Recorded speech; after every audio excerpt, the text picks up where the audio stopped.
Brett Favre implicated in an $8 million welfare scam. Like, this is so crazy and so messed up on so many levels. Like, you are filthy rich. Why are you getting involved in a scam? Okay, so former NFL quarterback Brett Favre has been linked to an $8 million welfare scam in which Favre and others are accused of misappropriating funds from the state of Mississippi for personal use and other expenditures. Text messages from Favre to John Davis, director of the Mississippi Department of Human Services, requesting assistance from Davis and another state official in helping clear a debt he and his wife had accrued, were recently published as part of an expose documenting Favre's reach with Mississippi state officials. Like, here's the thing, right? Why, as a multi-million-dollar quarterback, former quarterback, why are you struggling with debt? Like, how stupid are you with your money to be making millions upon millions of dollars and you're scared of a debt that you got? Hey brother, we owe 1.1 million on V-ball. What the heck is V-ball? Any chance you and Nancy can help? Favre texted Davis, referencing Nancy New, the founder of a non-profit organization who has been indicted on embezzlement charges along with five others. You and Nancy stuck your neck out for me, and that's going to turn out very good, he wrote. It is alleged that Favre also received a Ford F-150 Raptor from Davis using misappropriated funds. So, according to a report published on Mississippi Today, Favre received $5 million in grant funds designated for the state's temporary assistance for needy families program in order to build a volleyball stadium at his alma mater, the University of Southern Mississippi. Oh, okay, so this is what the V-ball is. In addition, Prevacus and pharmaceutical company associated with Favre allegedly received 2.5 million in stolen funds, with Favre allegedly collecting over $1 million. Now, while Favre has paid back the remaining $600,000 to the state over the money he received, records show he still owes $228,000 in interest. Favre is also accused of convincing Prevacus owner Jake Van Landingham to offer Governor Bryant shares in Prevacus, but Bryant has denied ever considering accepting the offer. However, New is alleged to have given 2.15 million to Prevacus in exchange for stock shares. An alleged text from Favre also show him plotting to profit $20 million from a compounded pain cream that was the center of a $515 million health insurance fraud scheme that ultimately led to 20 convictions in Mississippi. However, Favre was not charged in that scandal and has yet to be formally arrested or charged with any crime. Like, this is absolutely crazy. So, in your opinion, how likely or unlikely is that Brett Favre will be formally charged with a crime in this case? Probably not at all.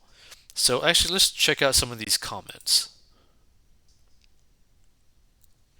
Oh, look, blah, blah, blah. Another Trump supporter stealing from the poor. Shocking. The whole lot of them, Favre, Bryant, Davis, and the new family, they they are, or I should say, they are rotten to the core for stealing welfare money from the poor who really need it more than USM needed a volleyball field. Here is your actual welfare queen you've heard so much about. I hope this guy serves some serious jail time. He probably won't. Hall of Famer while playing, Hall of Shamer while not playing. When enough is just never quite enough. I don't care what his political affiliation is. If he did it, lock him up, see how it works. Dems. another corrupt Republican. It seems that if a Republican is in power, then there seems to be a very high probability that there's corruption going on. This is for any politician that's in power, not someone who's in left or right, basically. And the thing is, Brett Favre isn't even a politician. He's an athlete. Here's a big, big MAGA man, so of course none of this is surprising. Seems grifting is a requirement. I sure hope someone goes to prison. Geez, what an idiot. Ruined his name for life. Color me shocked. Another GQPer in trouble with the law. Say it ain't so. So I guess he's guilty until proven incident by the crazy libs on here. Being accused doesn't mean he did it, kinda like the Russian hoax. Cheeseheads figures, wow, favoring Trump, just keep making America great again.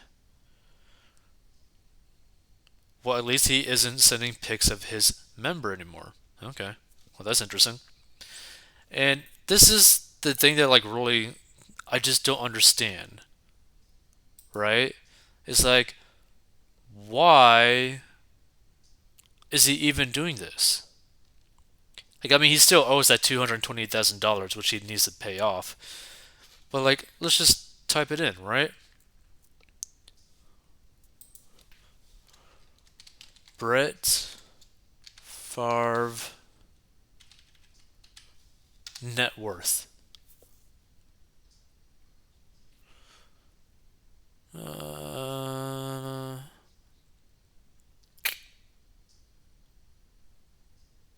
let's do. We're here in 2021. Why not? Let's see. Brett Favre 51 has reported net worth of approximately $100 million. When he began his football career with the Atlanta Falcons, he had a $1.4 million contract for 3 years with the team. As he got notoriety in the league, his contracts began increasing by millions, and Favre got traded at the Green Bay Packers, and by 2021, secured a $100 million contract spanning for 10 years. The football star also had a $28 million contract with the New York Jets in 2008. He had also gotten various endorsements by Nike, Wrangler, and Hyundai, which earned him about $7 million. So basically, his net worth pretty much over $100 million, right? So if you have a net worth of over $100 million, why are you spending the energy? Why are you getting involved in shady things to make just a few $1 million, right? Like, were you just like so bad with your money that you basically became in like super massive amounts of debt and you just had to like scam people to try to pay off your debt? Is that what went on? Like, how stupid are you with your money? Or is it just you have no moral standing and you just want to scam everyone for any single extra dollar that you can get your hands on? But here's the thing that people don't need to this is the thing that people need to understand, right? After a certain point, right, of net worth, the more net worth you have is simply just going to buy a bigger or nicer box to either live in or drive. After a certain point, it doesn't even really matter, right? Like, if you've probably heard this before, for those that end up listening to this, where basically after $100,000, the amount of money that you make doesn't really correlate to how happy you're actually going to be, right? They're like $70,000 to $100,000 yearly income, basically after taxes, is like the ideal like situation where that is like the peak of happiness in correlation to how much money you make, right? So you're typically the happiest in terms of money and life around the $75,000 to $100,000 per year income threshold. So after that point, it tends to actually go down more, right? Because this is the thing that you got to understand.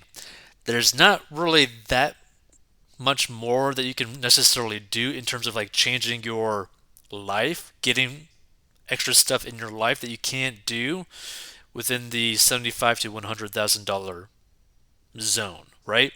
Because with $75,000 to $100,000 per year income, if you're good at managing your money, you could technically buy a Lamborghini. You could buy a pretty nice house. You could invest for your future. You could go on trips. You can save up money.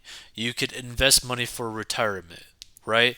You could buy gifts for your friends and family whenever you really want to. You can go out to eat when you basically want to, right? You're also at a point where you're not really stressing about money if you're actually somewhat okay with managing money. So, like, I just don't understand why, right? When you get to this point that he's at, why? Why are you getting involved in this type of stuff? Like, it just makes no sense. If you want to learn how to get out of debt and master your money, go to 40inbox.com.